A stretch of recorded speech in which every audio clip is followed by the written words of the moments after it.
Bonjour à toutes, bonjour à tous. Bienvenue pour cette seconde conférence consacrée aux néo-hiéroglyphes ou pseudo-hiéroglyphes pour les plus taquins d'entre vous, les faux hiéroglyphes pour ceux qui seraient un peu plus pervers.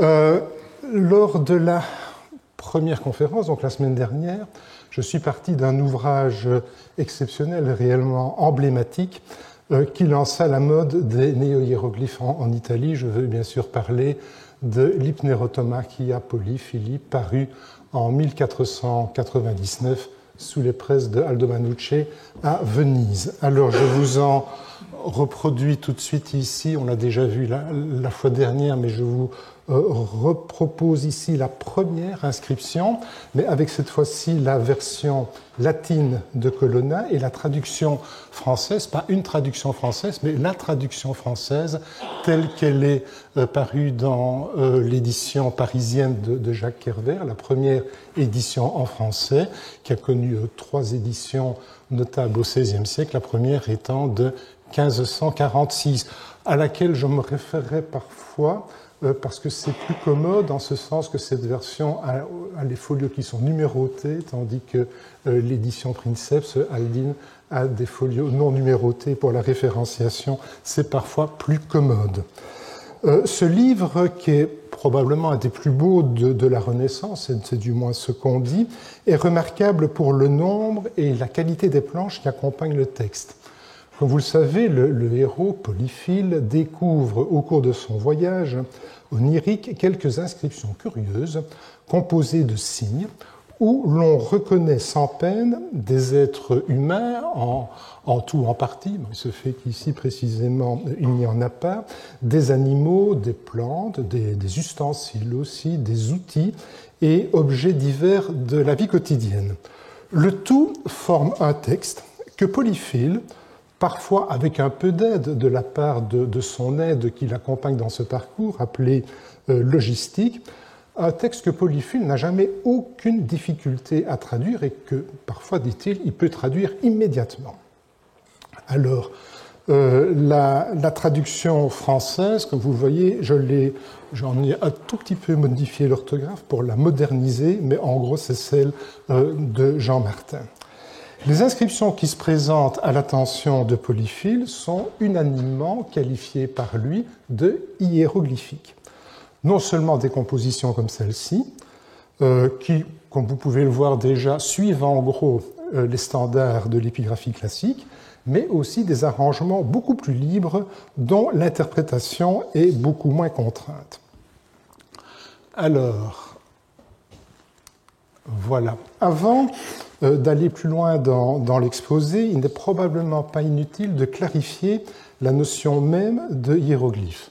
Alors, un premier embranchement majeur sépare les hiéroglyphes que j'appellerais les hiéroglyphes comme index, d'une part, c'est la branche droite de mon tableau, et les hiéroglyphes comme signe, c'est la branche de gauche.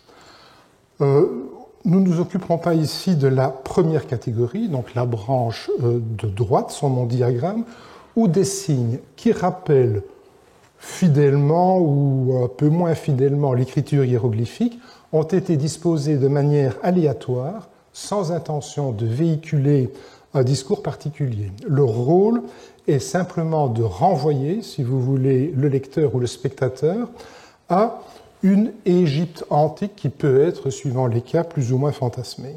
On en trouve quantité d'exemples à la Renaissance et jusqu'à notre époque sans avoir beaucoup à chercher. Mais si on reste à la Renaissance, la pratique était déjà connue dans l'Antiquité, comme le montre un très fameux exemple, c'est, vous l'aurez sans doute reconnu, la Mensa Isiaca, appelée plus fréquemment à l'époque de sa découverte la Tabula Bembina, tout simplement parce que le premier propriétaire était le cardinal Bembo. La reproduction qui figure à l'écran provient de l'album de Herwart von Hohenburg, Thesaurus Hieroglyphicorum. Donc remarquez bien ce terme Hieroglyphicorum. Et l'album de von Hohenburg, paru en 1610, il y a une erreur ici à l'écran, 1610, si vous voulez bien corriger, consacre en fait la moitié de son album à la reproduction des planches de la Mensa Isiaca. Alors, les hiéroglyphes que vous avez là au premier abord paraissent bien réels. Je vous en donne ici en bas un agrandissement. Mais si vous regardez un peu plus attentivement, vous allez probablement reconnaître certains hiéroglyphes, que ce soit l'abeille ici, là la corde tressée, là vous voyez un yacht, là probablement la chouette, etc. Vous voyez aussi un pschent un petit peu plus loin. Donc vous allez reconnaître un certain nombre de signes et vous allez voir aussi une disposition générale qui rappelle ce qu'on pouvait voir sur des temples tardifs ou sur des papyrus funéraires qui ont probablement servi de modèle. Mais si vous essayez de faire sens de ces hiéroglyphes, vous allez avoir bien de la peine et il est fortement à parier que les hiéroglyphes qui sont là servent simplement comme index général pour renvoyer, pas le lecteur, mais le spectateur, à une certaine image de l'Égypte antique. La branche de gauche, maintenant venons-y donc sur mon diagramme, regroupe des hiéroglyphes comme signes. Et là, à nouveau, on peut envisager deux embranchements. D'abord, des hiéroglyphes stricto sensu, en quelque sorte. Et donc, vous voyez en arrière-fond d'écran une reproduction d'une stèle du Moyen Empire. Et vous voyez là des hiéroglyphes comme signe d'écriture servant à transposer une langue naturelle, en l'occurrence ici de l'égyptien ancien. Ce sont les hiéroglyphes que tout le monde connaît évidemment entre guillemets, et qui ont servi pendant plus de 3 millénaires dans l'histoire de l'Égypte ancienne. Alors même si les hiéroglyphes, ceux-là, les vrais hiéroglyphes, sont chers à mon cœur, ce n'est pas de ceux-là dont je vais vous entretenir aujourd'hui.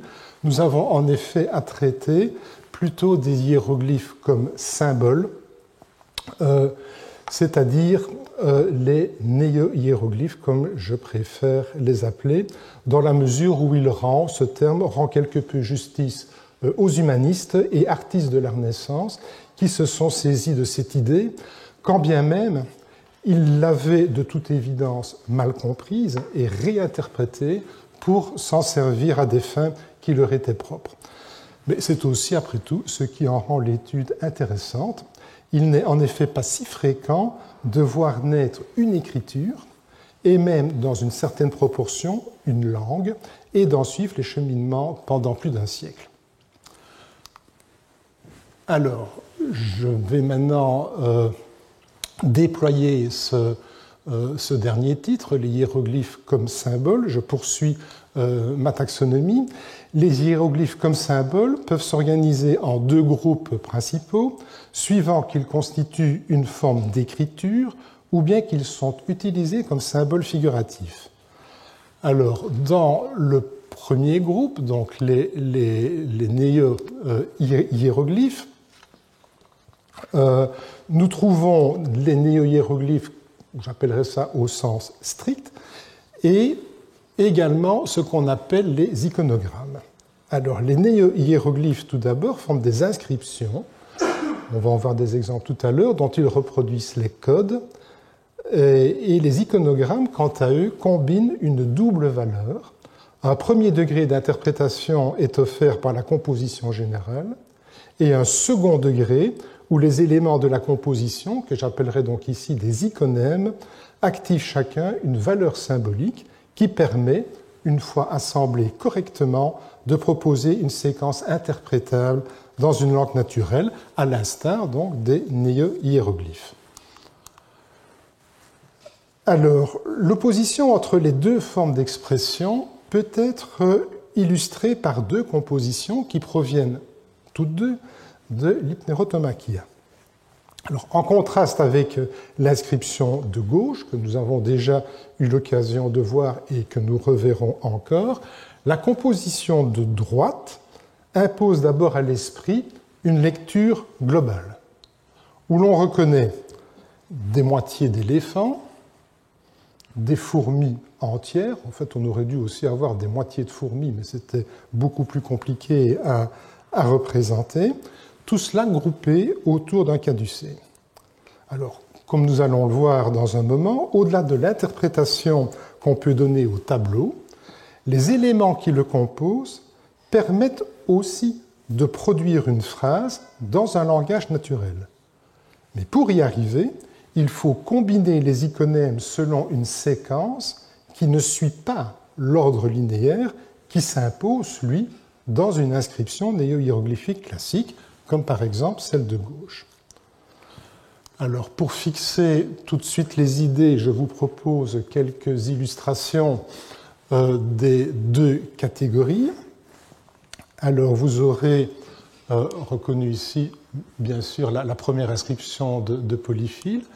Ici, vous avez une inscription composée de toutes pièces par Filippo Alberici dans son pressbook, comme je l'appelle un peu parfois, c'est-à-dire un cahier comporte deux parties. Première partie est un glossaire, un lexique où il détaille un certain nombre de signes en donnant leur interprétation et leur utilisation symbolique.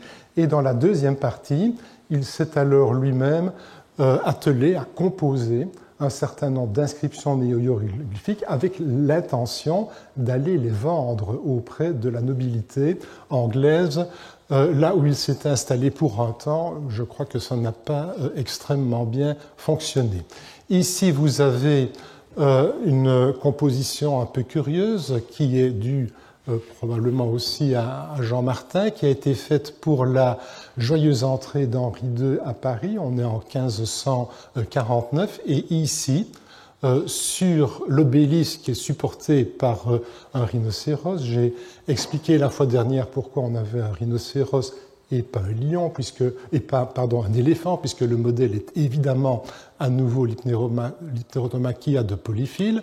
Vous avez donc ici un panneau que l'on verra un peu plus en détail avec une inscription néo-hiéroglyphique.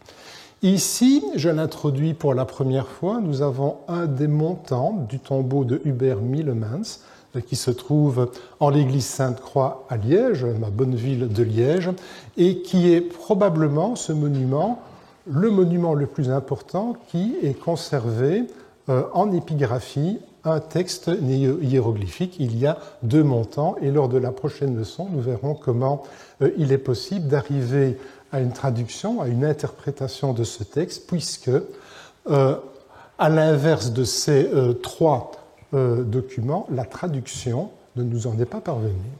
Et enfin, ici, vous avez un monument curieux, on progresse dans le temps, nous sommes en 1580, de Jan van den Noten, un auteur des Pays-Bas méridionaux, donc un de mes compatriotes, si je peux dire, qui, à la fin d'un ouvrage de poésie, a fait quelques inscriptions qu'il a placées sur des obélisques ou des pyramides. Ce n'est pas toujours facile de faire la distinction entre les deux types de monuments. Ici, c'est clairement un obélisque où il reprend en partie seulement quelques signes qui lui viennent du polyphile.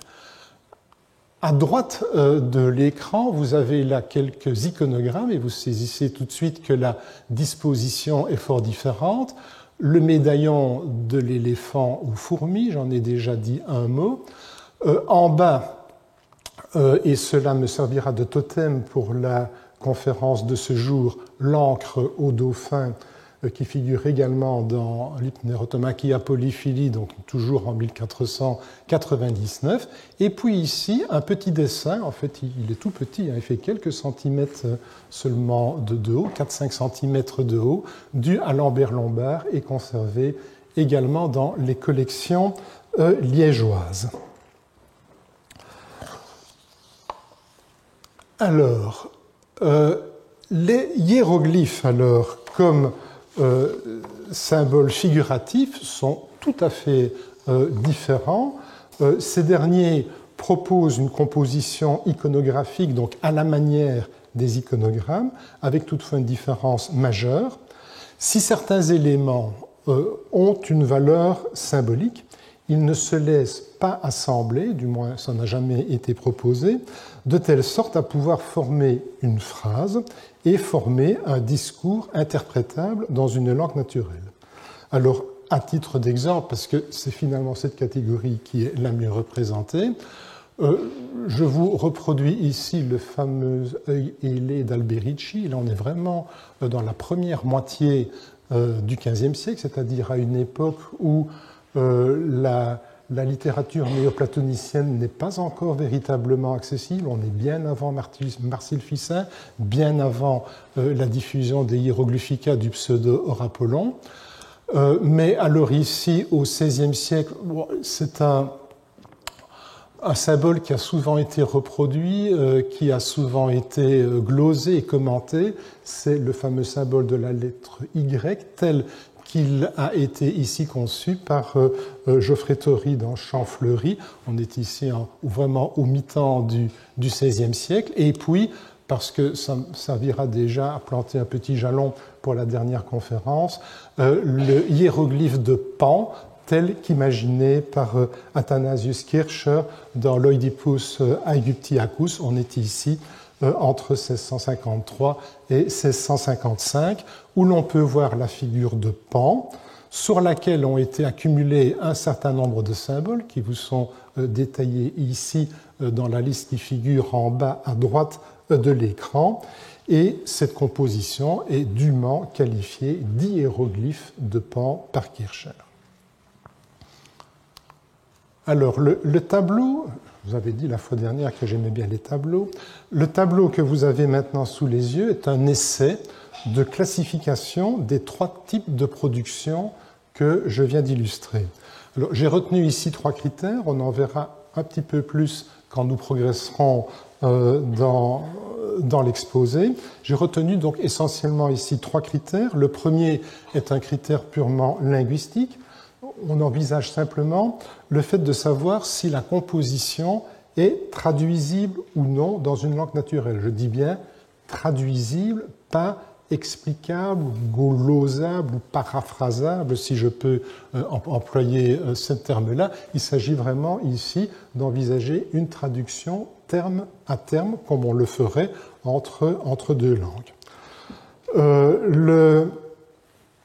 Le second critère est un critère de vectorialité, c'est-à-dire l'ordre dans lequel la lecture ou la vision doit progresser. Et j'ai envisagé ici le critère strict de vectorialité linéaire.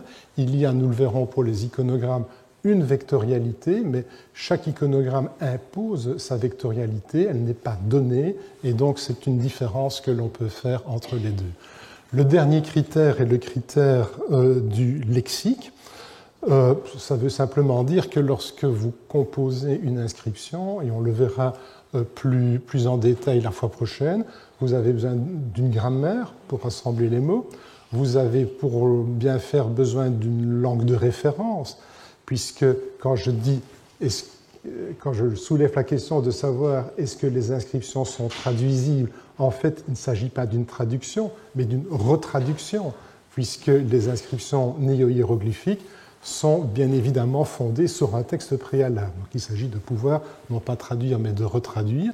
Donc vous avez besoin d'une grammaire, vous avez aussi besoin d'un lexique, et là aussi, il y a une différence entre les deux catégories, les néo-hiéroglyphes et les iconogrammes, en ce sens que pour la première catégorie, on est dans un lexique qui est relativement fermé, tandis que pour les iconogrammes, on est dans un lexique qui est beaucoup plus ouvert, et c'est ce qui explique l'apparition des parenthèses pour les derniers. En revanche, quand il s'agit de symboles figuratifs, il n'y a pas de lexique à proprement parler. Une autre manière de dire à peu près la même chose est de faire un diagramme que l'on peut organiser selon deux axes majeurs, mais cette fois-ci en privilégiant les critères proprement linguistiques. L'axe vertical, tout d'abord, envisage une gradation qui va de la traduction au sens strict, comme je viens de la définir, jusqu'à ce qui ne serait qu'une vague glose, en passant peut-être par un stade intermédiaire que l'on pourrait peut-être qualifier de paraphrase. Et sur l'axe horizontal, j'ai fait alors figurer la présence ou l'absence de lexique et sa qualité en distinguant, lorsqu'il y a un lexique, le fait de savoir si on a affaire à un lexique plutôt fermé, plutôt restreint ou à un lexique ouvert. Et vous voyez que les trois catégories de production néo-hiéroglyphique peuvent comme ça s'étager en allant depuis ce qui ressemble le plus à une inscription telle que nous l'entendons, comme une inscription latine ou une inscription en français, qui elle serait vraiment ici au-dessus, jusqu'au hiéroglyphe comme purement symbole figuratif. Je vous avais dit qu'on reverrait les choses un peu plus en détail en laissant cette fois-ci tomber les hiéroglyphes utilisés comme symbole figuratif, et on va se concentrer ici sur les néo-hiéroglyphes et les iconogrammes. Alors, il y a un certain nombre d'éléments ici que l'on peut prendre en compte, et on va en détailler quelques-uns. C'est d'abord le critère de proportionnalité, savoir si les hiéroglyphes, les signes plutôt, se dégagent ou non sur un arrière-plan, savoir s'ils sont représentés, dessinés de manière isolée, c'est-à-dire en gros s'il y a ce qu'on appellerait en typographie un blanc typographique autour du signe, s'ils peuvent ou non faire l'objet d'une stylisation, et enfin si les signes peuvent être employés comme iconèmes. Et l'impression générale qu'on a, je ne sais pas maintenant quelle est la vôtre, mais vous avez déjà eu l'occasion de voir un certain nombre d'illustrations, mais c'est que les néo-hiéroglyphes, quand on les voit, sont d'abord perçus, je pense, comme des inscriptions, même si on ne les comprend pas, même si on est un peu à couillat, l'impression qui se dégage, c'est qu'on a voulu faire une inscription.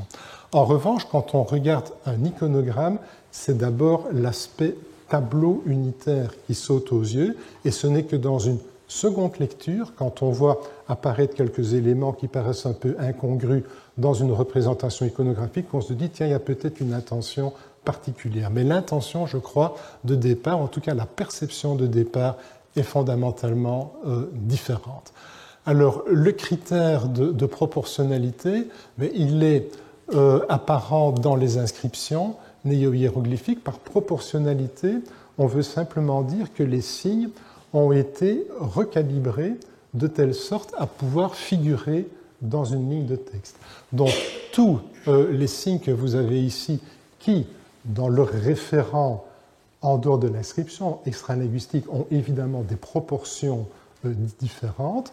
Vous voyez ici des têtes humaines, là vous avez un fuseau, là vous avez une lampe, là, il ne faut pas demander, vous avez l'univers entier. Tout ça a été recalibré de telle sorte à pouvoir figurer dans une ligne d'écriture, et c'est finalement exactement ce qu'on aurait dans une inscription hiéroglyphique, où là aussi, les différents signes qui réfèrent à des réalités extérieures sont extrêmement différentes, puisque vous pouvez avoir dans l'écriture hiéroglyphique une mouche et un éléphant, mais ils seront recalibrés de manière à pouvoir figurer dans la même ligne d'écriture.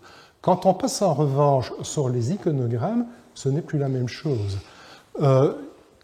Les proportions réelles ne sont pas toujours respectées, et ce cas est un beau cas, puisque vous voyez que si certaines proportions ont quand même été respectées, on est quand même loin de la réalité, puisque entre une fourmi ici et un éléphant, si on avait vraiment voulu respecter la proportionnalité, la fourmi aurait été invisible puisqu'elle est environ 300 fois plus petite qu'un éléphant.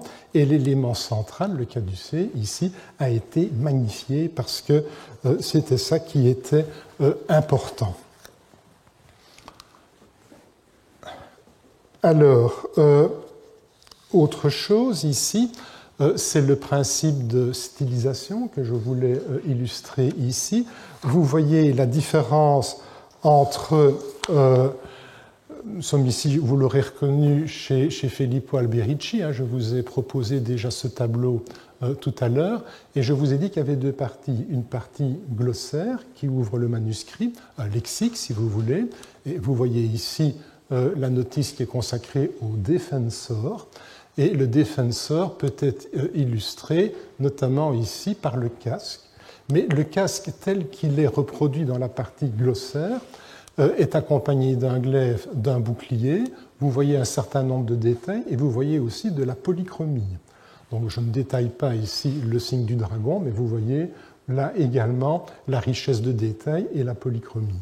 En revanche, lorsque le signe est utilisé dans une inscription, il y a une stylisation qui apparaît, et comme vous le voyez sur cette inscription-ci, c'est la monochromie, cette fois-ci, qui s'impose. Donc là aussi, c'est quelque chose que l'on pourrait illustrer pour l'Égyptien ancien, cette stylisation, quand on passe de l'iconographie à proprement parler vers un système d'écriture, encore que pour l'Égypte ancienne, il y a parfois entre la représentation figurée et l'inscription simplement une question de proportion, mais que, du point de vue du dessin, on a parfois exactement les mêmes dessins dans une ligne d'écriture et dans une représentation figurée. Je vous ai dit aussi tout à l'heure qu'il y avait une différence, je ne l'illustrerai pas ici, mais on y reviendra un peu plus tard, sur la question de savoir si les hiéroglyphes sont représentés de manière détachée, comme c'est le cas ici, sur un fond neutre, ou bien s'ils peuvent s'insérer dans un décor. Et on en verra quelques exemples plus tard. C'est ce qui fait là aussi la différence entre les iconogrammes et les hiéroglyphes. Les iconogrammes sont parfois représentés dans un décor naturel, ce qui n'est évidemment jamais le cas pour les hiéroglyphes en égyptien. Alors, les hiéroglyphes, comme les néo-hiéroglyphes, c'est très important, sont toujours isolés. Vous voyez ici une inscription hiéroglyphique, il y a un blanc typographique, si je puis dire, entre chaque signe. Il peut y avoir bien sûr quelques chevauchements, mais c'est un détail, je n'entre pas dans le détail. Vous voyez ici une autre inscription néo-hiéroglyphique, toujours tirée de Colonna, et vous voyez, bon, ici, vous l'aurez deviné, la lecture va de la droite vers la gauche, tandis que dans les inscriptions hiéroglyphiques, on suit l'ordre traditionnel dans la tradition alphabétique, donc l'inscription se lit de la gauche vers la droite. Vous voyez que chaque signe est parfaitement isolable, il est représenté de manière isolée, sans toucher, sans aucune ligature avec les signes voisins.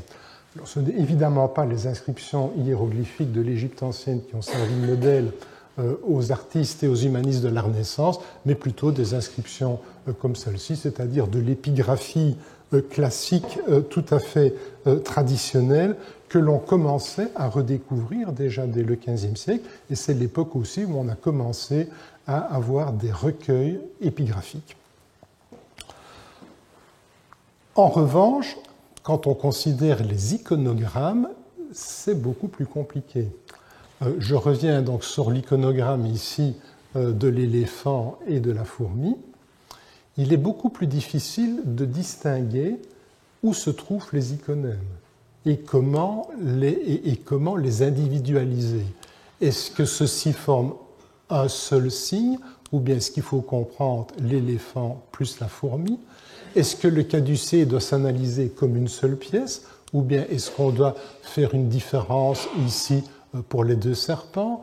Est-ce que le lien ici a une importance? Est-ce que la coupe remplie de feu et la coupe remplie d'eau sont des iconèmes ou simplement des éléments du décor?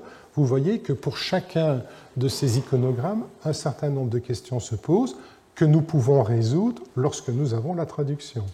Mais dans le cas contraire, on en est malheureusement réduit à des hypothèses. Alors, on peut faire peut-être un rapprochement entre les iconogrammes de la Renaissance et ce que je vous reproduis ici, qui est une représentation archi-connue dans l'Égypte ancienne, c'est la réunion des deux royaumes, donc le royaume de Haute et le royaume de Basse-Égypte. On peut en effet, quelle que soit la réalité historique qui se cache derrière la réunion de la partie nord et de la partie sud de l'Égypte, c'est l'élément fondateur de l'État pharaonique. Pharaon portait d'ailleurs le titre, vous le savez, de roi de Haute et de Basse-Égypte.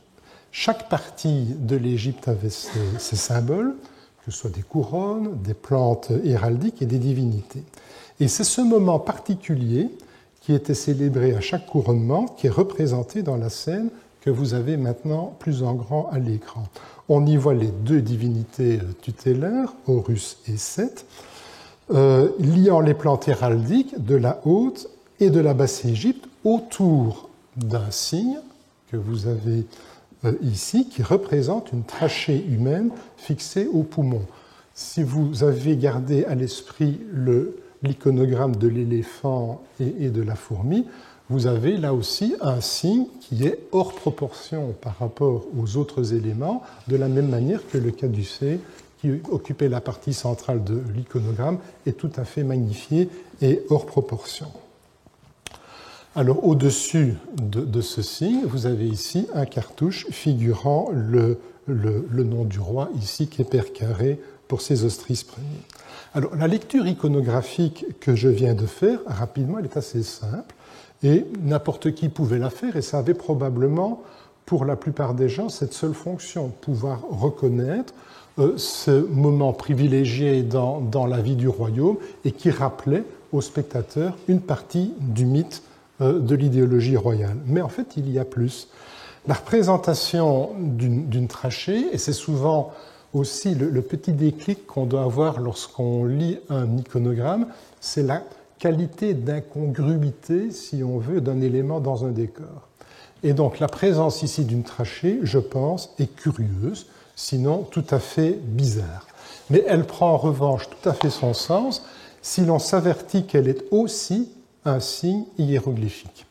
Et c'est en fait un logogramme qui sert à écrire le verbe séma. Vous connaissez peut-être l'expression le séma taoui, la réunion des deux terres.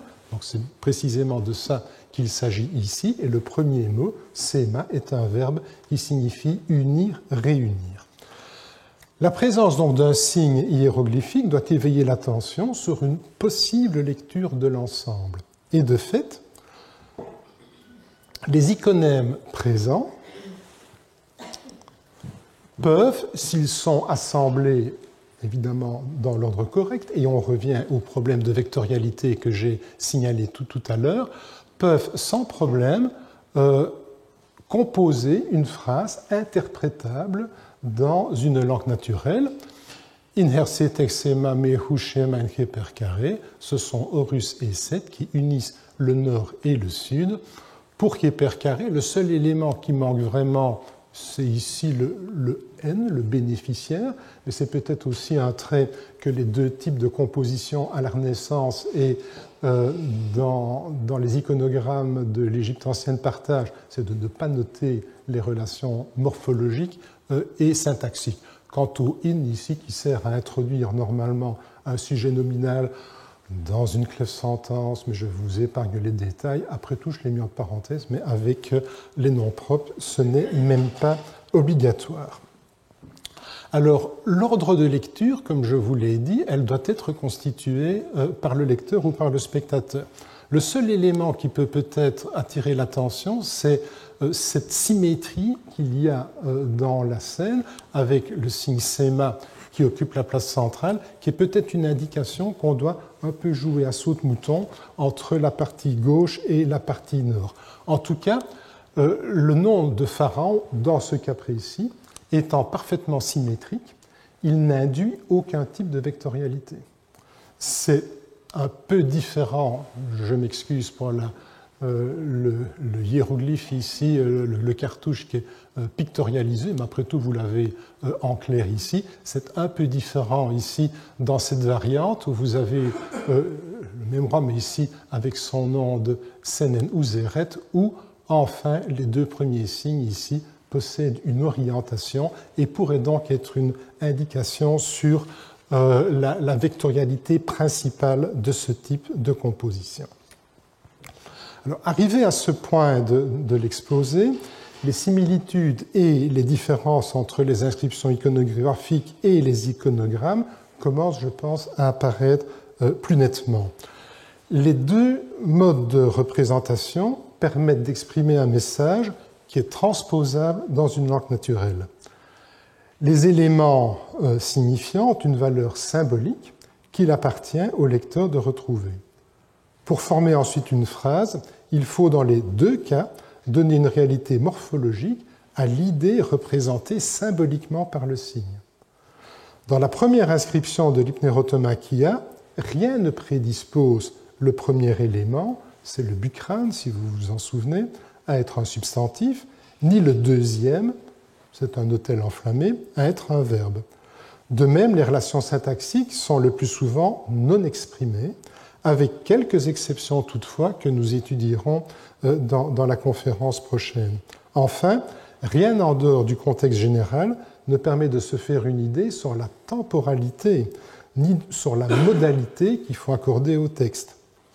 Le texte du médaillon qui entend véhiculer une idée de portée générale s'accommode probablement bien avec un présent général, avec ce qu'on appellerait en grec un aoriste gnomique, tandis qu'une inscription comme la troisième inscription du Polyphile, qui est une référence directe à Jules César, est plutôt un texte qui est plutôt donc orienté vers le passé. Mais donc c'est par une étude pragmatique, en quelque sorte, des inscriptions que l'on peut se faire une idée de la temporalité générale. Alors, autre chose à dire aussi concernant la différence entre les deux modes d'expression, outre une plus grande liberté dans le choix des iconèmes, inscription néo-hiéroglyphique et iconogramme se démarquent aussi sur un autre point, et même sur deux points importants. Tout d'abord, les signes qui composent une inscription stricto sensu, on l'a vu, sont facilement identifiables. L'interprétation, c'est autre chose, mais sont facilement identifiables, tandis que dans le cas des iconogrammes, l'opération d'identification et de segmentation est beaucoup plus complexe. Même s'il y a une série de règles qui attirent l'attention sur les éléments pertinents, il n'est pas toujours aisé, voire même rarement aisé, de déterminer ce qu'est un iconème. Étant donné que les compositions peuvent s'insérer dans un décor général, tous les éléments qui composent l'image n'ont pas vocation à être investis d'une valeur symbolique et donc de participer à l'élaboration du contenu linguistique. Enfin, mais j'ai déjà eu l'occasion de le souligner, la vectorialité, le sens de lecture d'un iconogramme est loin d'être donné. Alors, voici un célèbre exemple d'une composition à nouveau hiéroglyphique, vous l'aurez peut-être reconnu, c'est la représentation en majesté de l'empereur Maximilien Ier qui figure au sommet d'une immense composition, comme vous voyez ici, qui est en fait une gravure qui fait presque 4 mètres de large ici et autant de haut, qui est une commande de l'empereur et qui a été réalisée par plusieurs artistes, mais pour la partie qui nous intéresse, donc le médaillon qui se trouve ici vraiment tout au-dessus de l'élément central et dont vous avez un agrandissement ici, cela a été fait par Dürer et nous sommes ici à peu près vers 1517 pour une commande qui avait été faite par l'empereur 5 ans plus tôt. Alors, on connaît l'intérêt que portaient Albrecht Dürer et son ami Willibald Pirkheimer aux hiéroglyphes, comme le montre par exemple le projet, hélas non abouti, de publier une édition des Hieroglyphica du pseudo-Hors Apollon. Heureusement, on possède à la bibliothèque de Vienne un certain nombre de dessins qui avaient été faits par Dürer pour illustrer la traduction de Pirkheimer. Alors, je crois que dans ce travail, les deux hommes avaient été acquis à l'idée de pouvoir représenter des idées sous la forme d'images investies d'un contenu symbolique.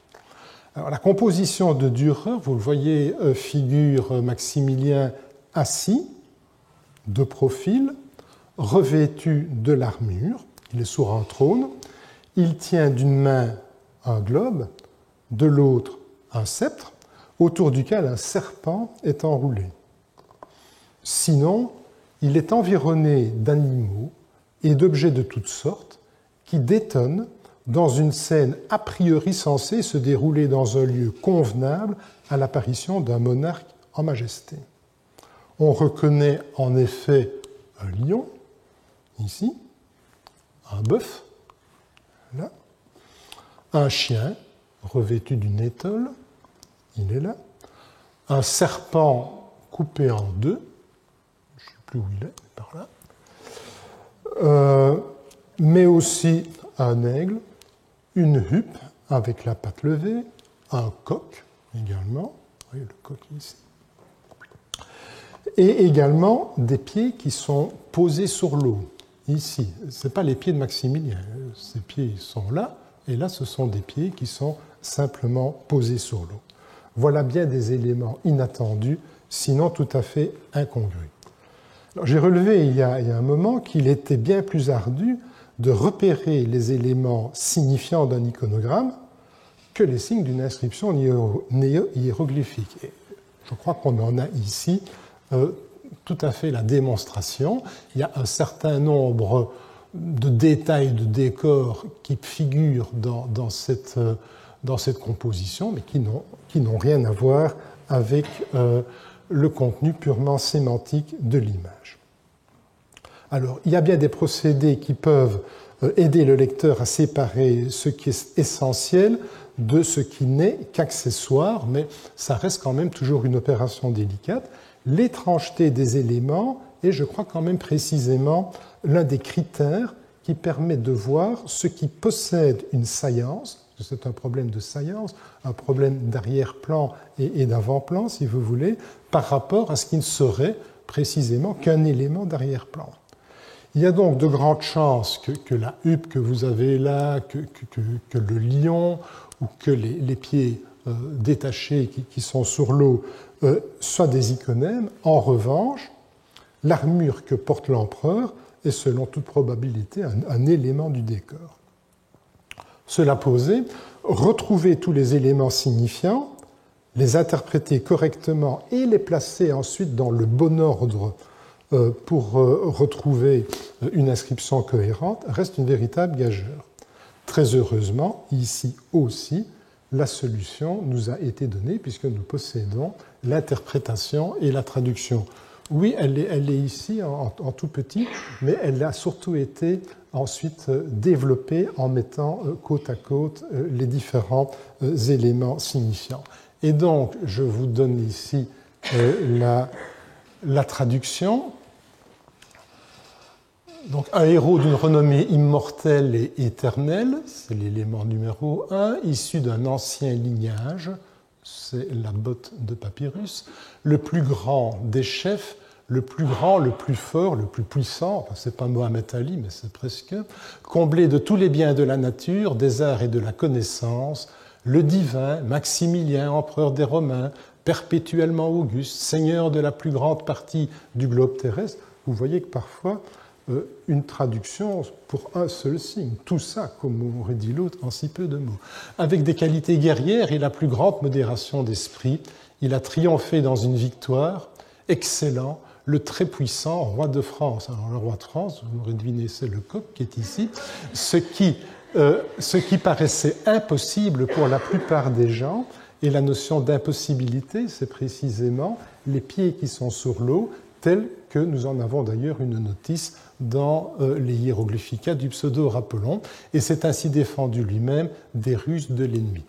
Je vous ai ensuite dessiné le parcours le plus probable pour retrouver la traduction, et nous devons quand même un grand merci aux commentateurs de nous en avoir fourni ici la démonstration. Alors j'ai refait le même exercice pour le médaillon de lion et de la fourmi. Alors l'auteur a ici imaginé un dispositif ingénieux pour représenter la transition entre quelque chose de grand, l'éléphant, et quelque chose de petit, la fourmi. Regardons en effet la traduction. À nouveau, ceci c'est la traduction de l'édition Kerver. Par la paix et la concorde, les petites choses augmentent. Par la discorde, les plus grandes se dissolvent. Pacea concordia parvaires crescunt, discordia maximae dilabuntur. Et donc nous avons ici un parcours qui est un peu plus compliqué parce que, comme vous le voyez, par effet de symétrie, les signes sont redoublés alors qu'ils ne doivent être lus qu'une seule fois. J'attire votre attention ici parce qu'on aura à y revenir. C'est la prépondérance dans ce genre d'inscription d'avoir des signes qui ont des valeurs antithétiques. Donc l'éléphant, la fourmi, mais aussi ici pour représenter la concorde et la discorde, un vase rempli de feu qui s'oppose à un vase avec de l'eau, l'eau et le feu. Nous aurons l'occasion d'y revenir. Alors, le motif de l'éléphant et de la fourmi apparemment a eu son petit succès puisqu'il est au moins reproduit une fois comme marque d'imprimeur par François Regnault, un imprimeur parisien à peu près contemporain des événements. Enfin, il est de la première moitié du XVIe siècle. Son activité est assez difficile à retracer. L'opposition entre l'eau et le feu que je viens de vous signaler, pour signifier donc la concorde ou la discorde, est également repris par Alberici, mais cette fois-ci pour opposer beaucoup plus précisément la paix et la guerre. Et donc, ça vous montre, je crois, que quelque chose d'évident sur lequel on aura aussi à revenir, c'est que le répertoire des signes n'est pas exactement fixé, il n'est pas figé. Si je prends maintenant, rien que chez Alberici, si j'essaye de voir comment il a organisé son lexique, comme vous le voyez maintenant à l'écran, vous voyez que pour un même signifié, paix, guerre, concorde, discorde, déjà entre ces deux-là, on pourrait faire des distinctions. Il y a ici deux signifiants qui sont mobilisés. D'une part, une opposition entre l'eau et le feu, et ici une opposition entre l'épée et le bouquet de fleurs. Mais il y a plus, puisque même pour l'eau et le feu, on peut avoir encore des différences de représentation, et que ici, pour le dernier type de représentation, où on a ici des brandons allumés auxquels pendent des seaux d'eau, on peut avoir une représentation qui est, somme toute, j'ai inversé les symboles, excusez-moi, une représentation qui est statique, et ici, une représentation qui est plutôt dynamique, puisque l'on voit la cruche d'eau en train de se déverser sur le feu. Le dernier exemple d'iconogramme que je veux voir aujourd'hui avec vous provient d'un fond d'esquisse et de dessin de l'artiste Lambert Lombard, conservé à Liège, comme je l'ai déjà rappelé. Nous aurons à revenir sur la figure de Lambert Lombard dans la prochaine conférence, lorsque on étudiera plus en détail l'inscription d'Hubert Mielemans. Comme on le voit d'après ces esquisses, d'après ces tableaux aussi, Lambert Lombard semble tout à fait féru du mode de représentation et d'expression symbolique. Alors, le dessin que l'on voit ici est particulièrement intéressant parce qu'il juxtapose, comme vous le voyez, deux niveaux de lecture. Tout d'abord, on a la signification générale de la composition, c'est ce que vous avez ici au-dessus. Breve e veloce è la vita dei grandi, bref et rapide est la vie des puissants, mais Lombard a également de temps en temps ajouté à hauteur des différents signes leur signification ou leur interprétation. Donc vous avez ici une main qui tient un couteau et qui s'apprête à trancher le fil que vous avez là, et vous avez ici trunca il filo, pour la quenouille vous avez atropos, le dauphin est glosé par festina, et la roue que vous avez ici est glosée par instabile. Le lion, en revanche, ne fait pas l'objet d'une glose particulière La raison est peut-être que Dei Grandi que vous avez ici se trouve très très proche, ou bien ça a paru tellement évident à Lombard que ce n'était pas la peine de le préciser, on ne sait pas.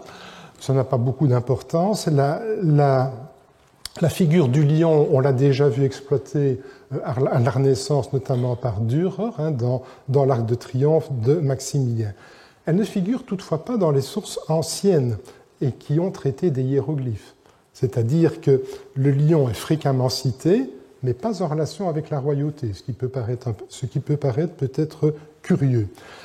La traduction de Lombard n'est pas tellement habile. Un petit mot sur la vectorialité. Vous voyez qu'ici, on a une vectorialité plus naturelle, progressant du haut vers le bas, mais il y a beaucoup moins d'iconèmes que dans une autre inscription. Mais autrement, la traduction de Lombard n'est quand même pas très très habile. L'idée de brièveté est en effet rendue par la main qui coupe le fil, ça va, la rapidité par le dauphin, la vie ou la destinée humaine par la quenouille et les puissants par le lion. En revanche, la roue, ici qui est glosée instabile, donc la notion de hasard, les aléas de la vie, qui pouvaient être représentés par ce signe hiéroglyphique, ne figure pas dans la traduction. On remarque aussi que le lion n'est pas traduit par la vie du puissant, ce qui était une traduction possible, mais par la vie des puissants, des grands. Or, normalement, dans le code néo-hiéroglyphique, il y a quand même moyen d'indiquer le pluriel en redoublant le signe, qui est une technique qu'on connaît aussi en Égypte ancienne. Tous ces petits détails induisent à penser que Lombard ne maîtrisait sans doute pas tout à fait les finesses du langage néo-hiéroglyphique, ce qui par ailleurs est confirmé par d'autres productions de son cru. Alors, j'ai parlé il y a un moment de l'utilisation fréquente de termes antithétiques pour véhiculer une idée. Et nous venons de voir apparaître pour la première fois dans le dessin de Lombard un lion, mais ce qui m'intéresse ici, c'est le dauphin, qui est glosé festina. Et cela nous conduit au motif que j'ai choisi pour illustrer les iconogrammes de la Renaissance.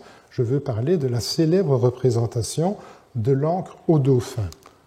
La voilà ici, donc dans sa première apparition.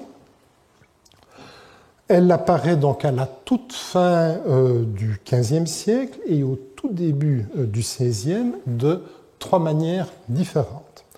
Tout d'abord, dans l'hypnérotomachia Polyphylie, où Polyphile découvre une inscription, celle que vous avez à l'écran, qualifiée bien sûr d'hiéroglyphique, et qu'il traduit sans aucune hésitation Semper Festina Lente, en respectant donc l'ordre d'apparition des symboles, puisque le cercle issu, peut-être une abréviation de l'ourobore, est généralement rendu par éternité ou éternellement, à nouveau l'ambiguïté sur la catégorie morphologique des signes, ici un adverbe. Le motif donc de l'encre sera très rapidement commenté par Érasme, qui en fera tout un adage extrêmement long, l'adage 1001, et dans cet adage, il fait allusion au fait qu'Aldo-Manucci en avait déjà fait la marque, sa marque d'imprimerie, et vous l'avez ici avec donc la mention Aldus. Donc c'est quelque chose qui est extrêmement connu. La combinaison de l'encre, image de stabilité, et du dauphin, alors réputé comme étant l'animal le plus rapide que l'aigle, disent les sources, a été mise en œuvre à la fois comme devise de celui qui ne se précipite pas pour accomplir les choses, et aussi comme recommandation à l'attention des impétueux. La devise peut donc se lire comme un indicatif ou comme un impératif. On voit à nouveau la plasticité, certains pourraient dire le flou, des néo-hiéroglyphes ou des iconogrammes comme mode d'expression. Alors, comment on va le constater, ce motif va connaître énormément de variations à travers le temps. Dans l'adage d'Érasme, celui-ci consacre un très long commentaire à la devise qu'il range dans la catégorie des expressions antithétiques et dont il admire la force d'expression en raison même de la brièveté de l'expression. Devise proprement royale, selon lui, parce que les princes sont plus enclins que tout autre aux défauts dénoncés par l'adage. On relèvera ici qu'Érasme compare justement le prince à un lion. Je crois que j'avais peut-être ça ici. Non, je n'ai pas repris la citation. Compare donc le prince à un lion, ce qui nous renvoie à la représentation de Lombard qui combine en une seule figure le lion et le dauphin. Érasme, après avoir déploré que l'histoire ne compte que peu de princes ayant mis en pratique cette devise, considère alors le cas des deux empereurs romains, Auguste et Titus. Citant Olugel et Macrobe, il remarque qu'Auguste utilisait fréquemment la formule festina lente pour exprimer la rapidité de l'exécution combinée à la lenteur de la délibération. Il relève également que cette idée complexe, mêlant réflexion et action, peut être aussi exprimée par le verbe latin maturare, que nous retrouverons un peu plus tard. La devise d'Auguste est également transmise en grec par Suétone sous la forme spedé bradeos que vous avez ici. Érasme passe alors à Titus, le fils de Vespasien. Selon lui, l'empereur devait avoir été charmé par cette devise d'Auguste, comme le montre le monnayage de ce prince, figurant une ancre autour de laquelle est enroulé un dauphin. Après avoir décrit la monnaie, Érasme ajoute « L'unique signification de ce symbole est cette maxime chère à Auguste, hâte-toi lentement, comme nous l'apprennent des livres traitant des hiéroglyphes. » Suite alors un long exposé sur les hiéroglyphes égyptiens et dont nous avons vu un extrait la fois dernière. Érasme insiste particulièrement sur leur valeur symbolique, des hiéroglyphes donc, et sur leur caractère secret, nécessaire selon lui, afin de ne pas mettre tout type de connaissances à portée du vulgaire. On retrouve là une préoccupation largement développée par l'école néoplatonicienne. Il donne ensuite quelques exemples d'hiéroglyphes tirés de la littérature classique. Revenant au symbole qui l'intéresse, Érasme se réfère explicitement à l'œuvre de Colonna en décrivant minutieusement la figure qui se trouve dans l'Hypnerotomachia. Érasme souligne aussi les qualités esthétiques de ce mode d'expression avant de commenter la symbolique du dauphin, animal, je l'ai déjà dit, qui l'emporte sur tous par la vitesse et que l'on peut comparer à une flèche, un point sur lequel également nous devrons revenir. Érasme alors rapporte encore que le rémora, c'est une espèce, on va vous montrer une petite photo ici, une espèce de poisson qui se fixe sur son hôte dont il mange les parasites, aurait pu aussi convenir pour exprimer la lenteur. Toutefois, dit-il, l'absence de signes distinctifs rend difficile la représentation de cet animal de manière facilement identifiable. C'est la raison pour laquelle l'encre lui aurait été préférée. L'adage d'Auguste, devenu emblème chez Titus, a été repris, ajoute toujours l'humaniste de Rotterdam, par Aldo Manucci, qui lui fit ainsi connaître une nouvelle célébrité. Le symbole, en effet, devient alors la marque de celui qui, refusant toute hâte suspecte dans la production du savoir, pas encore en tirer de la graine aujourd'hui, prend le temps nécessaire pour se vouer au culte des études libérales. Il n'est, dit Érasme, aucune tâche qu'il ne refuse, Aldo Manucci, pour restaurer notre bagage littéraire intégralement sans que le texte en soit altéré ou corrompu. Alors, le symbole de l'encre au dauphin est effectivement attesté dans le monnayage romain de Titus, dont je vous montre ici une reproduction sur un denier frappé à Rome datant de l'année 80. Auguste, en revanche, à qui on attribue la paternité de la devise, n'utilise pas du tout ce type monétaire. On connaît toutefois un Uræus frappé par Auguste, on est ici en 19 avant notre ère, représentant un crabe qui semble tenir entre ses pinces un papillon. On pourrait être tenté d'y voir une illustration de la fameuse devise. Le crabe représenterait une forme de lenteur opposée à la légèreté insouciante du papillon. C'est possible, nullement assuré et pour tout dire, tout à fait douteux. Rien dans la littérature ancienne ne suggère en effet des qualités particulières qu'on aurait attribuées au crabe ou au papillon qui permettraient d'aller vers une interprétation de ce type. On en est donc réduit aux conjectures en ce qui concerne les véritables motivations de l'empereur. De toute façon, comme on va le voir dans un moment, l'explication donnée à une représentation figurée n'a jamais rien de fixe. Chaque époque est libre de la réinterpréter à sa guise et de lui trouver un sens nouveau qui serait adapté à une situation particulière. Quoi qu'il en soit, le motif monétaire augustéen, donc celui-là, n'a pas échappé aux hommes de la Renaissance qui s'en sont emparés. On le trouve ainsi comme marque d'imprimeur de Jean Frelon à Lyon, flanqué et ici aussi chez Antoine de Harcy, en fait ici la veuve d'Antoine de Harcy, successeur de Jean Frelon, mais avec une devise qui est différente, puisque ce n'est plus Festina Lente, mais c'est Matura que vous avez ici et que Erasme avait déjà commenté. La devise Matura, ou Maturandum, que l'on trouve aussi, se retrouve dans le recueil des emblémata d'Alcia. Ici. Alors, l'illustration que j'ai retenue ici, c'est l'édition posthume de 1621, met en scène le rémora et la flèche. Et vous vous souvenez que les deux avaient été commentés par Erasme. Le même Alcia connaît par ailleurs l'emblème de l'encre et du dauphin, mais il l'utilise avec une autre devise. Le prince fournit la sécurité à ses sujets. Princeps subditorum incolumitatem procurans. Dans cet emblème, le dauphin et l'encre ne s'opposent plus, mais sont envisagés dans une relation symétrique. Le dauphin est en effet un auxiliaire du marin qui aide l'encre à se fixer solidement au fond.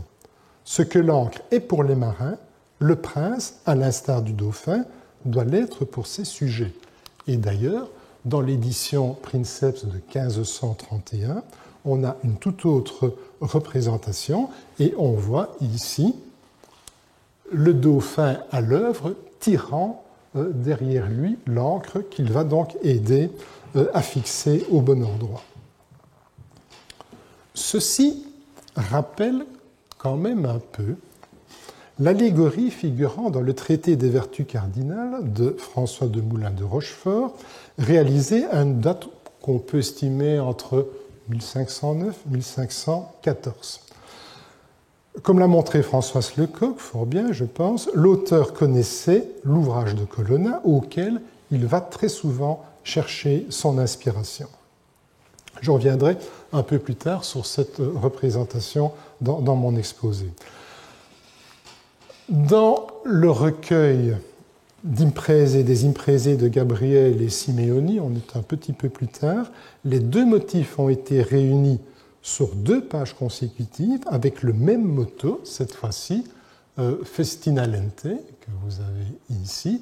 Vous voyez la page 174-175. Les deux se font donc vis-à-vis, avec ici une explication de la part de l'auteur. C'est un commentaire en italien qui ne laisse aucune hésitation sur la manière dont l'auteur a comblé les lacunes de la documentation en reliant le motif du crabe et du papillon d'Auguste à la devise Festina Lente et en présentant le type monétaire de Titus comme une réinterprétation destinée à donner plus de force et de grâce à la devise. Mais ce n'est pas tout. La devise Festina Lente a encore été déclinée d'une autre manière dans l'iconographie, toujours en opposant 2 figures antithétiques. C'est ainsi qu'on trouve au Palazzo Vecchio, à Florence, une composition originale associant cette fois-ci une tortue et une voile. C'était, dit-on, un des motifs préférés de Cosme Ier et de Médicis, qui régna sur la cité au mi-temps du XVIe siècle. Le motif est également présent chez Anselme de Baute.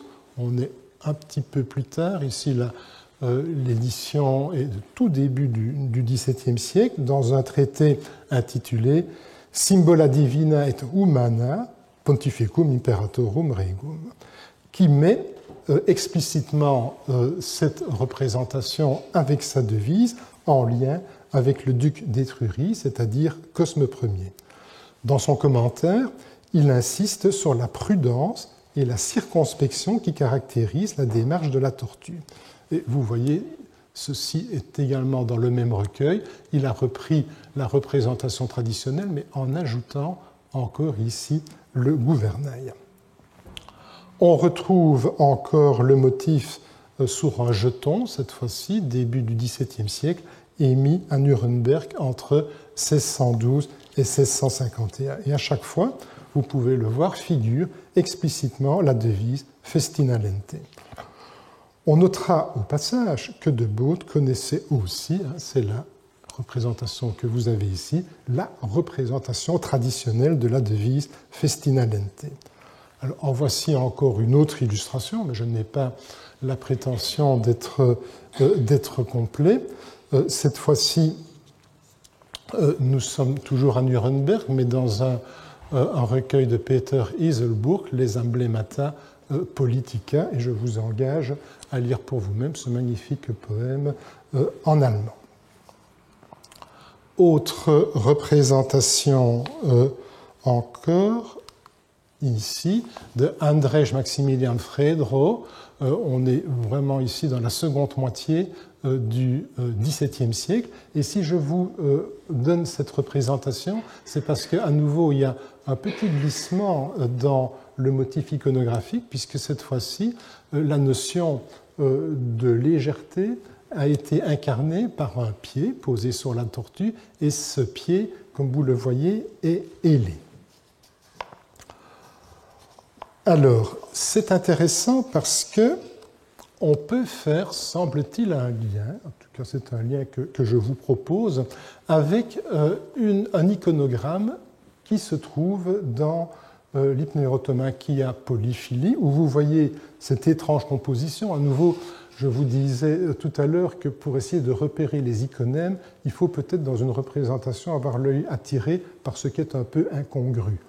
Alors, je ne sais pas quand vous vous asseyez, sauf si vous avez la goutte, vous adoptez cette position, mais normalement, il devrait y avoir un tabouret pour soutenir le pied, et vous arrivera sans doute un peu plus rarement de tenir une tortue et des ailes ici dans les mains et d'écarter les mains. Alors la description de la scène que fait Polyphile quand il la rencontre est la suivante.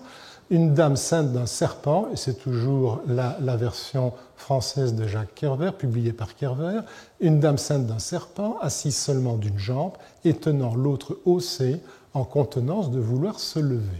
De la main du côté de son siège, elle tenait deux ailes et de l'autre une tortue.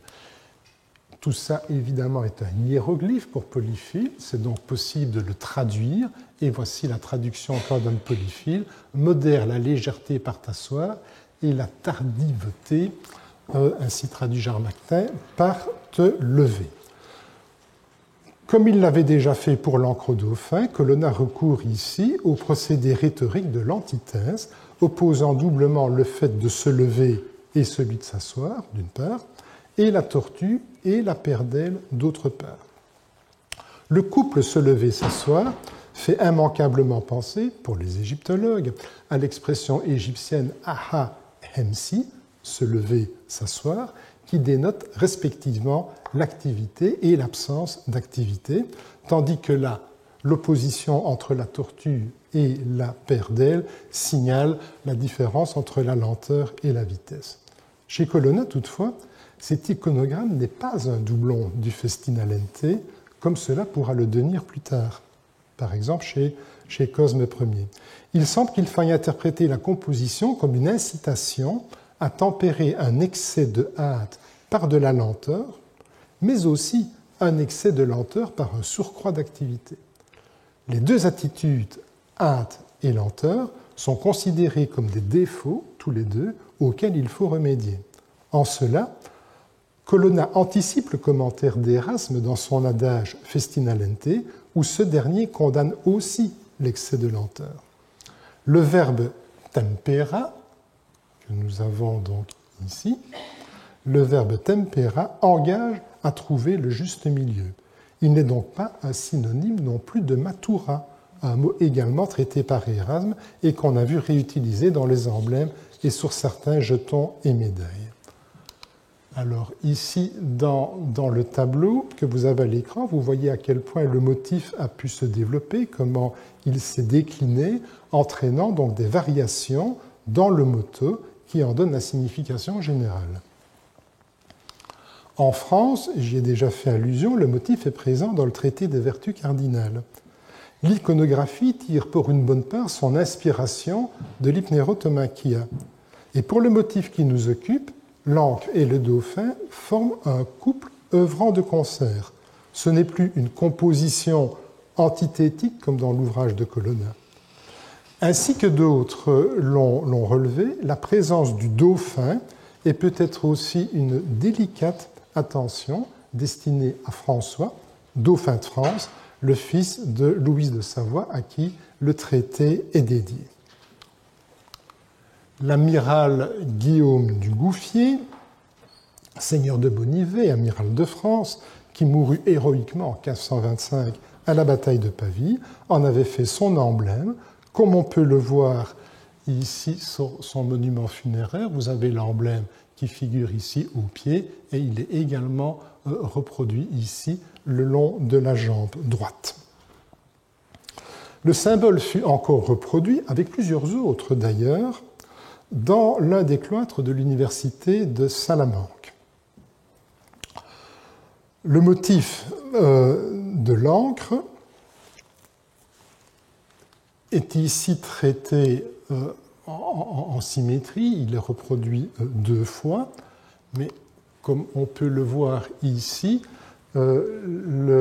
l'hypnérotomachia polyphylie a été littéralement pillé par ceux qui ont conçu cet ensemble qui était destiné à Charles Quint. Je vous engage à aller voir ça. Il y a aussi les différentes rampes qui montent aux différents étages. Et vous voyez que sur les 6 énigmes, sur la 1, la 4, la 5 et la 6, nous avons à chaque fois des motifs. Nous venons de voir celui-ci il y a un moment. Vous reconnaissez ici l'éléphant et les fourmis. On verra peut-être celui-ci un peu plus tard. Celui-là, je n'aurai pas le temps de le commenter. Là, c'est la première inscription de Polyphile et je vous rends ici le motif de l'encre et du dauphin. Enfin, et je termine ainsi le tour de vue, qui est vraiment incomplet, des métamorphoses de la devise et du motif par 2 jetons. Et là, je retourne sur mes terres à peu près natales, mais pas tout à fait, parce qu'il s'agit des territoires gouvernés par d'abord les Espagnols et puis les Autrichiens, ce qu'on appelle donc les Pays-Bas méridionaux. Comme vous le savez peut-être, la province de Liège est toujours restée farouchement indépendante. Pour la parenthèse, d'abord un jeton de Philippe II émis en 1583 avec la devise Festina lente, et qui reprend, lui, le motif du crabe et du papillon. Le droit porte un motif, lui, résolument guerrier, puisque vous avez 5 flèches qui sont maintenues par un serpent, le serpent qui symbolise sans doute ici la prudence. Le jeton célèbre les succès de Philippe dans ses démêlés avec les Pays-Bas méridionaux, Dieu sait s'ils ont été nombreux, rappelant à la fois la puissance du roi et son habileté à saisir le kairos, vraiment le moment opportun. On peut lui opposer alors ce jeton de ses un peu plus lointains successeurs, les archiducs Albert et Isabelle, on est en 1608, qui reprennent, eux, le motif traditionnel de l'encre et du dauphin, mais adoptent la devise moderatio, qui, je crois, un mot qui résume assez bien leur politique envers ces contrées turbulentes qu'ils avaient été appelés à gouverner. Il faut peut-être d'ailleurs y voir dans ce modératio un écho au tempora d'Erasme. On a déjà eu l'occasion de remarquer que la frontière entre iconogramme et néo-hiéroglyphe au sens restreint était finalement peu définie. En réalité, pour les hommes de la Renaissance, elle était, je crois, totalement inexistante. On ne s'étonnera donc pas, et j'en terminerai par là, de trouver dans les éditions des Hieroglyphica du pseudo-Apollon des notices annexes, donc en plus des notices transmises par les manuscrits, qui proviennent en droite ligne des représentations symboliques utilisées, par exemple, dans les recueils d'emblèmes ou encore présentes chez les auteurs anciens. Et tout cela à titre d'exemple du fonctionnement des hiéroglyphes. Alors en voici quelques exemples. On reconnaîtra donc des motifs qui sont utilisés dans les inscriptions néo-hiéroglyphiques. On a eu l'occasion déjà de voir la lampe allumée qui symbolise la vie, le bucrane ici pour le labeur, encore que normalement il devrait avoir des motifs agricoles qui lui pendent des cornes, le motif ici de la ruche d'abeilles pour exprimer le roi, qui est présent chez Ammien Marcellin mais qui n'est pas présent dans les Hieroglyphica, et enfin ici le fuseau pour renvoyer à la mort. J'ai déjà eu l'occasion la fois dernière de faire le lien entre ce motif de l'abeille et le motif tel qu'il a été représenté sur la tenue ici d'apparat de Louis XII s'apprêtant lors des guerres d'Italie à aller châtier les Génois.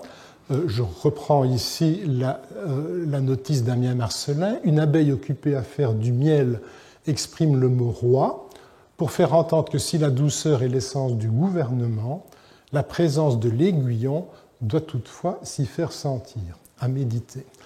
La souscription qui accompagne la représentation ici est un écho direct, puisque elle se lit de la manière suivante: le roi à qui nous obéissons n'use point de son aiguillon, et vous avez ici la version en latin.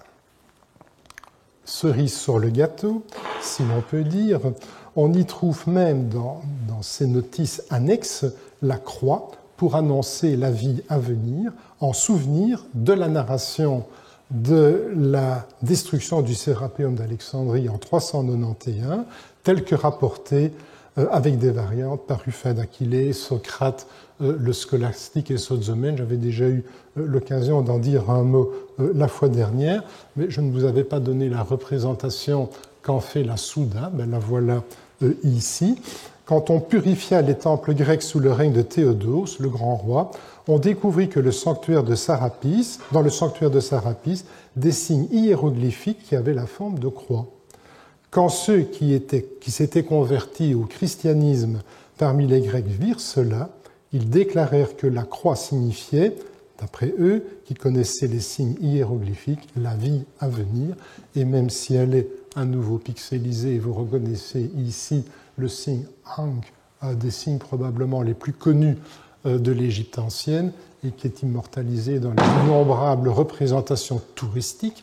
Et vous avez ici une inscription paléochrétienne où vous avez, à côté des symboles chiro et différents chrismes, des reproductions à nouveau du signe de la vie égyptien. Une dernière étape est franchie par Jan van der Noot, qui intègre des iconogrammes de Colonna comme signes néo-hiéroglyphiques. C'est assez intéressant comme démarche. Dans le court aperçu des 12 livres de l'Olympiade, paru en 1579, l'auteur termine par un obélisque que vous voyez maintenant à l'écran, sur les faces duquel il a fait à chaque fois figurer une inscription de son cru, en puisant aux sources les plus communes de son temps. Il était un peu paresseux, il n'a pas inventé grand-chose. Les deux premières faces reprennent deux iconogrammes de Colonna, figurant d'ailleurs sur la même page, en tout cas dans l'édition Kerver de 1546, folio 46A. Donc vous voyez ici deux angelots qui tiennent quelque chose en main, et avec la devise Medium tenere beati, Ce sont heureux ceux-là qui ont tenu le moyen. Et ici, je ne la recommande pas, vous reconnaissez cette curieuse performance acrobatique consistant à tenir à la fois la tortue et la paire d'ailes. Donc vous avez le premier médaillon ici et la deuxième représentation là. Et dans la version de Van der Noot, ça donne ceci. En rouge, c'est à chaque fois l'équivalent des deux iconogrammes. En noir, c'est le reste de l'inscription. Soutenez un homme portant et abstinez, heureux ceux-là qui ont tenu la médiocrité, ici à droite, voyant, oyant et taisant, tempérer la hastivité séant et la tardivité en vous levant. Le procédé est le même pour les deux dernières faces, qui offrent en réalité le même texte, mais avec des variantes dans le choix des signes. Donc vous voyez à nouveau que les moyens qui s'offrent aux auteurs sont extrêmement fluides et mouvants. Alors, c'est notamment le cas pour le début, puisque vous reconnaissez ici, après le cercle pour signifier éternellement, vous avez l'encre au dauphin, et vous reconnaissez ici le crabe et le papillon. Dans les deux cas, c'est traduit semper festina lente. L'auteur ne donne qu'une seule traduction, puisque les deux faces, en fait, sont une variante du même texte. Alors, arrivé au terme de cette deuxième conférence, je vous propose ici un premier tableau récapitulatif dans lequel ont été croisés les motifs et les devises.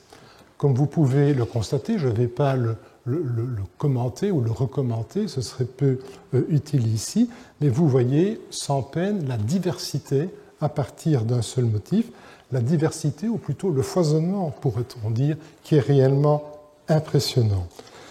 L'histoire, en tout cas, du symbole que nous venons d'étudier montre d'abord que l'interprétation d'un iconogramme peut changer, que la représentation d'un iconogramme peut évoluer, qu'un iconogramme peut être exprimé par divers types d'iconèmes et que la signification d'un iconogramme tel qu'exprimé dans la devise peut elle aussi changer.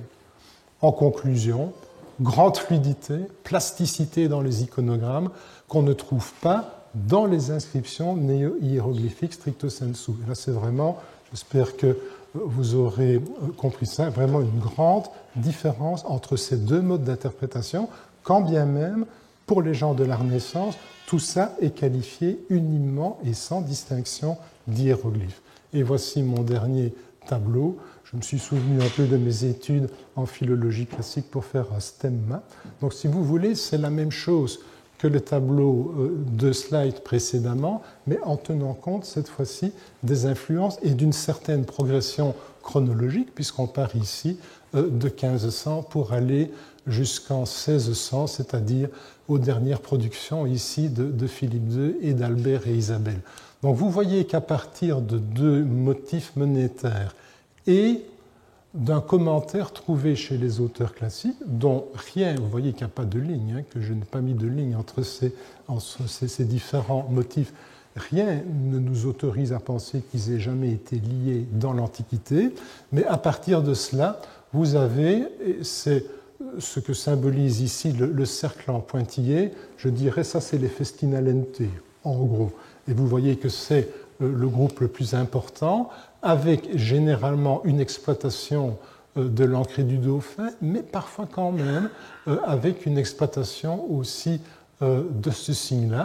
Et puis quand on progresse dans le temps, vous allez voir alors une diversification aussi bien dans le choix des motifs que dans le choix des devises qui vont alimenter, avec finalement un croisement qui offre, pas tout à fait, mais enfin à peu près, qui permet de tester toutes les combinaisons possibles.